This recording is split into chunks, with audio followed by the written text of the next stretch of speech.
Welcome, ladies and gentlemen, to another episode of The Orange. This is a weekly news talk podcast where we bring you a little slice of life. The Oscars wrapped up on Sunday, and Hollywood's annual love letter to itself brought plenty of things to talk about. So I managed to find yet another Oscar fanatic. Apparently they're running all over the place, especially at BCIT. Samantha Pinter-Thompson, how are you? I'm fabulous. How are you, Shakiel? Fabulous might be stretching it on my end, but I'm good. I thought I'd wear a black sweater. I felt it was very directorial filmy. So the Oscars last night, did you like it? Did you enjoy? I really enjoyed parts of it, but by hour three and a half, it was testing my patience a little bit. You see, I won't lie. This is the first time I watched the Oscars start to finish, and even then I was juggling it with two other shows. But man, I'd never realized how long it was. Yeah, and I mean, they always run a little bit long, but this one was even pushing it. Yeah, I kind of forgot that it's not just a TV show. It really is a celebration and an award show for the people in attendance. So that took some getting used to. So let's start from bottom. We'll go from top to bottom, sorry. Neil Patrick Harris, first time hosting the Oscars. What did you think? I thought he was better than a lot of people give him credit for. I absolutely love Neil Patrick Harris. I don't think it was his best hosting performance. I think at the Tonys, he's a lot more natural and enthusiastic and vibrant. And there were jokes and times during the middle where it felt a little bit forced from him, but through his opening numbers and the big magic trick with the box at the end, I thought he was able to hold the audience's attention for most of it, and there were parts that I really, really liked. So I liked the Oscars going with a more classic host. I enjoyed him a lot more than, say, a Seth MacFarlane. So overall, I wasn't unhappy with him. I'm a big Seth MacFarlane fan. I don't take offense to your comment. I just wanted to throw that out there. And he sings very well, too. Seth MacFarlane is a very good singer. He's like a traditionally classically trained singer. All right, so I agree. I felt that Neil Patrick Harris, I love him so much, and I hate saying anything negative about him, but there were a lot of jokes that kind of fell flat. Not all, but I can agree with that. I think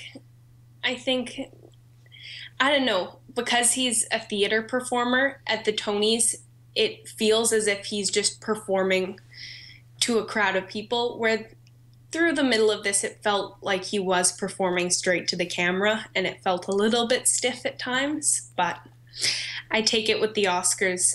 I'm sure they have a bit more of a tight hand on what he says and when, so. But okay, now let's get to the positive, because I hate to talk negatively about him. The opening number, did you think it was as fantastic as I thought? It was pretty fabulous. I mean, NPH is always known for giving very elaborate opening numbers. His one at the 2013 Tonys was probably the best I've seen from him, but this was certainly an impressive number, especially with the visual effects they did. I was pretty impressed by that, and I thought it was dazzling like it was supposed to be, and Anna Kendrick is such a beautiful singer too, so I thought it was a pretty good way to open the show with some sparkle. No, I'm gonna have to interrupt our conversation for a moment. I thought I was gonna keep this professional, but my dog is knocking on my door because he really wants to come inside, and I feel awful leaving out there, so I'm just gonna introduce this audience. I've introduced every other audience to my dog. But unfortunately, Sam, you can't see him. I'm sure he's adorable. This is the culprit, so he will come and sit in the background. All right. Yes, I'd like to point out, I thought the introduction was incredible. He was totally on point in terms of his performance. Anna Kendrick was wonderful. That Jack Black cameo melted my heart. I was so excited. Yeah, it made me nostalgic for childhood and School of Rock, and I thought it was apropos. You see, because Jack Black, I felt, is one of those really talented actors who unfortunately fell into a lot of really bad roles. Yeah, Because recently, if you saw, I don't know if you ever saw Bernie. I didn't. Oh, what a great movie. He was nominated for a lot of awards for his performance, and he's really good. Like, traditionally, he's a big theater guy, he's a big Yeah, musician, he's a fun actor, and he's kind of slipped through the cracks since the mid 2000s, but it was really nice to see him yeah. have a little bit of a Oscar spotlight moment. Um, so let's move on then. We're good for time. So let's talk about some of my other small points. The performance of Glory with Common and John Legend. I love that That song. was that was really powerful, I thought, for me, especially since it was quite well publicized and noticed that Selma and its directors and actors were snubbed for a lot of awards. It kind of felt like them taking a stand and making a presence for themselves at the Oscars and just in the wider American community, showing some more, spreading some more awareness for what happened with Martin Luther King and what's still happening in the civil rights movement. And I mean, you could see David Oyelowo just crying, and it certainly was an emotional scene and a beautiful song. It really was. If you saw the Grammy performance of it, it was incredible. I was really excited going forward with the night to see that performance. I'm going to tie this into two things. First of all, I'm sorry to come on a happier note, but Chris Pine, he is a very... I did not know this, and it's not that it stuck out at me as strange, but, an issue that's so close and dear to the heart of African Americans. It was surprising to see Chris Pine so emotional. Not that he shouldn't be, but he was more emotional than a lot of other audience members at the Oscars. Yeah, and I mean, it was perfectly natural to be moved. I was moved by the performance, and I think it's good that a lot of different people are able to be moved. But I agree, it was a bit startling to see that side of Chris Pine. Pine of all people. Yeah, that was something I was not expecting from Oscar night, but Since we're talking about Selma, what did you think of the and Neil Patrick Harris addressed it in his opening line, but the best and whitest comment. Did you think race was an issue going into the Oscars? Because I heard a lot of that. I didn't understand why this year in particular people decided that the Oscars were too white centric. well, most years have had people of color nominated in acting roles, at least in the past 20, 30 years. So to have all 20 acting nominees being so glaringly white, I think that was a point of contention for a lot of people, and just saying that there's still not equal representation for everyone. Is that truthful though? Because now I don't want to say it is or it isn't. However, I'm a little concerned that in 20 or 30 years of Oscars where people of color have been nominated, the one year that they aren't, could you argue that maybe these were just the most talented people? Because now this is an entirely separate issue, but the fact is, traditionally there are more white actors and actresses in big Hollywood films. So is it surprising that one year they're all going to be white? I think you raised an important point there, that you said that most people in Hollywood films are going to be white, and I think the larger issue here is not that there are only white people nominated, but that there's that white people are overrepresented and people of color are very underrepresented. Absolutely. In movies. And I think that's the real issue that needs to be tackled here. Although I did feel like Ava DuVernay should have been nominated for Best Director and David Oyelowo should have been nominated for Best Actor. Yes. I objectively thought he gave an incredible performance, and that directorially it was an incredible film, and they deserved a spot there. I think it's more indicative of a larger issue that is still present in the entertainment industry. Absolutely. So let's again, let's transition to a bit of a lighter note. The director of Ida, who won Best Foreign Film, Paweł Pawlikowski. My goodness, his acceptance speech. For those of you who didn't see the Oscars, this Polish director, who won Best Foreign Film, I think it was, came on stage. It may have been the longest acceptance speech in history, and everyone at the Oscars were laughing at him at some point. But at first I felt bad for him at some point. You know, he was so excited. It was adorable, for lack of a better term. And it seemed like the crowd, they weren't laughing at him so much as with him, I felt. I mean, this is a once-in-a-lifetime moment for most people.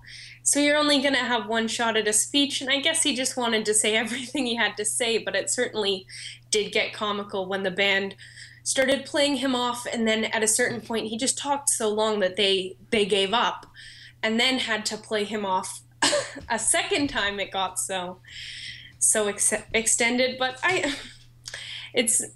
that's the reason the Oscars ran over almost an hour. But I don't know. I'm not going to take away that moment. It was fun. I enjoy it. It's nice to see people kind of let down that sort of cloak of formalities and. For sure. So okay, let's go on to the big issue. Winners and losers. What did you think? I think my dad, and I mentioned this in the intro, but I was talking to my dad about how Birdman won so many awards and how other films like Boyhood and Imitation Game were snubbed. My dad's comment, and a lot of people were talking about how Hollywood loves movies about Hollywood. And I'm not taking anything away from Birdman, but my dad called it Hollywood's love letter to themselves. What do you think?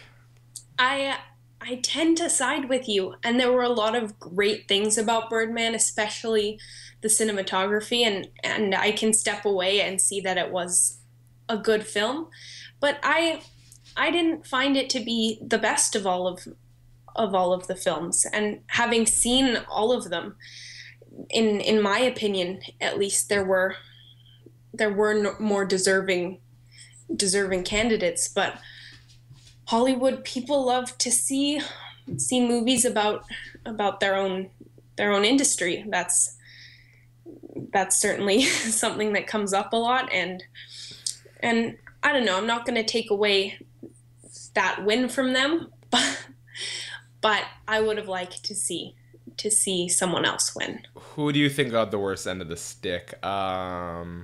Imitation Game or Boyhood? Well, personally, Boyhood truly was a testament to cinematic perseverance, and it was a really honest portrayal of the human experience, and I think for that to be entertaining and engaging is not something you see very often, and that was impressive.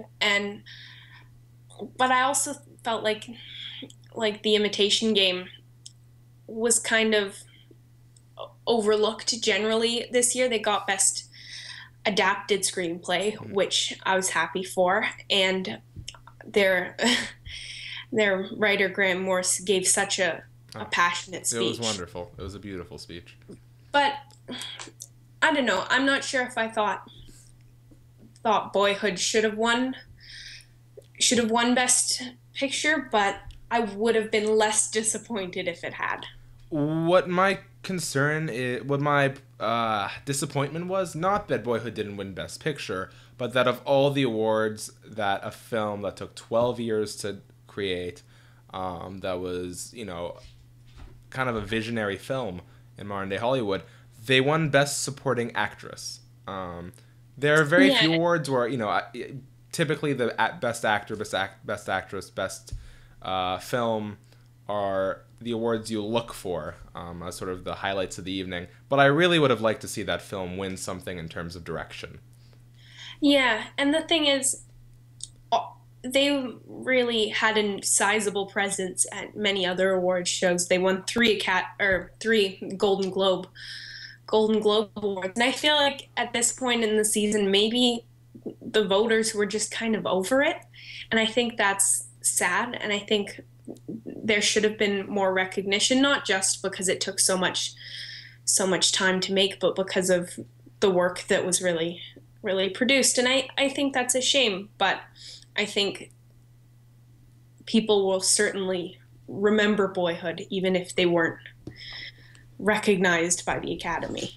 All right, let's finish up on probably the most controversial note of the evening. When Sean Penn was announcing and unveiling the winner for Best Picture, which was Samantha and I have spent a lot of time trying to figure out how to pronounce the gentleman's name, but the director of Birdman, Alejandro Inarritu, I apologize from the bottom of my heart. When he opened the envelope and saw the winner, prior to announcing Birdman as Best Picture, he made a joke stating, "Who gave this SOB his green card?" Now, there's been a lot of controversy and debate between whether or not the comment was insensitive, whether it was a personal joke. I'd like to know where you side on this, but I mean, to give you something to respond to, I think people are overreacting personally, and these are the mitigating factors for me. It's not that I ever find, well, it's not that I find racism appropriate, ignorance appropriate, but you have a Sean Penn who's a friend of the... Sorry. Okay, right, you need to go. This show is breaking down at the seams. You have Sean Penn, who is a friend of the director, who's worked with the director in the past. You have Sean Penn, who is not making a comment out of ignorance or racism. He is a liberal activist. He's a very liberal activist.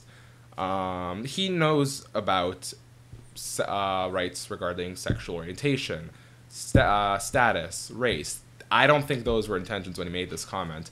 And you need to take this part with a grain of salt, because I'm not sure, but I had heard that he has had some problems with getting his green card at some point.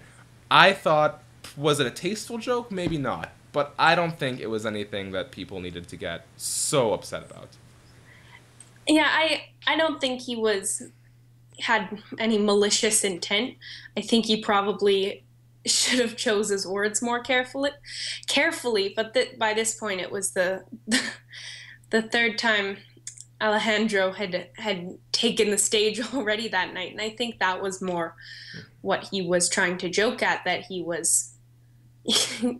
became such a prominent figure in the telecast as opposed to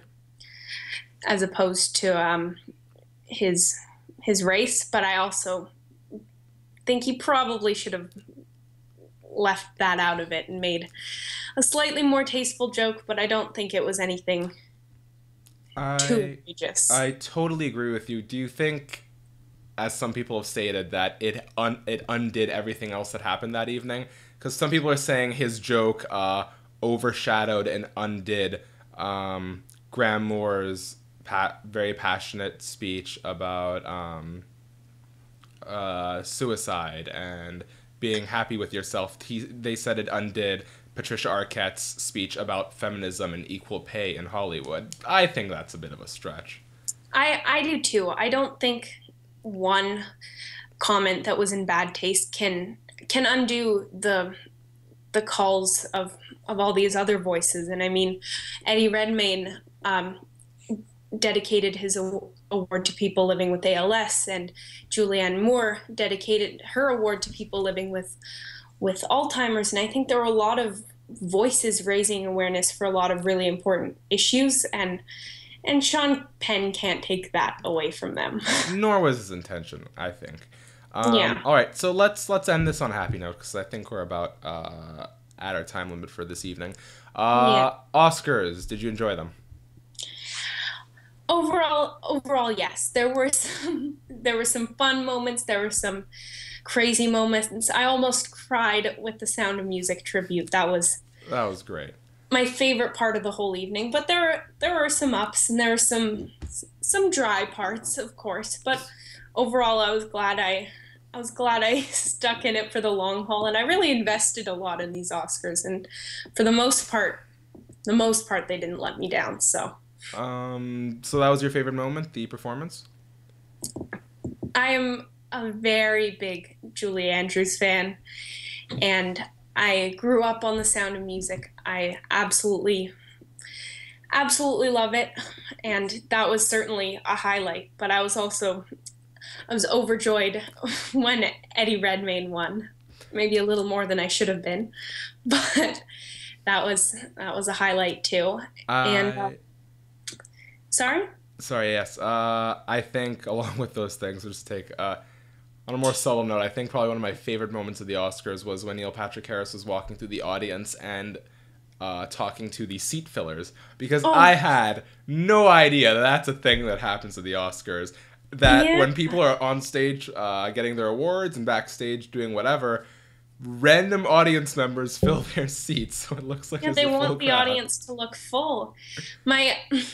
I'm not sure this joke resonated with everyone either, but I also really liked Neil Patrick Harris and the ongoing joke with his predictions in the box. I thought I've heard it was an entertaining piece of magic, and it was satisfying for me how it ended. So that is about all the time we have for today. You can follow Samantha on the links that will be presented below her name. Speaking of link, she recently wrote an article. Is it on the website? Yeah, on the website for Link Magazine. I think it's linknewspaper.ca. That was her sort of a precursor to the Oscars. And is your follow-up your follow-up going to be online as well? I believe so. I'm writing a post-Oscars sort of piece that'll be on Link. So if you want more of my long-winded opinions, you can check it out there. And we will include it. You can follow me on Instagram at Shakiel Mahjouri, Twitter at Shakiel Mahjouri, Facebook at Shakiel Mahjouri Journalism. Have a great evening.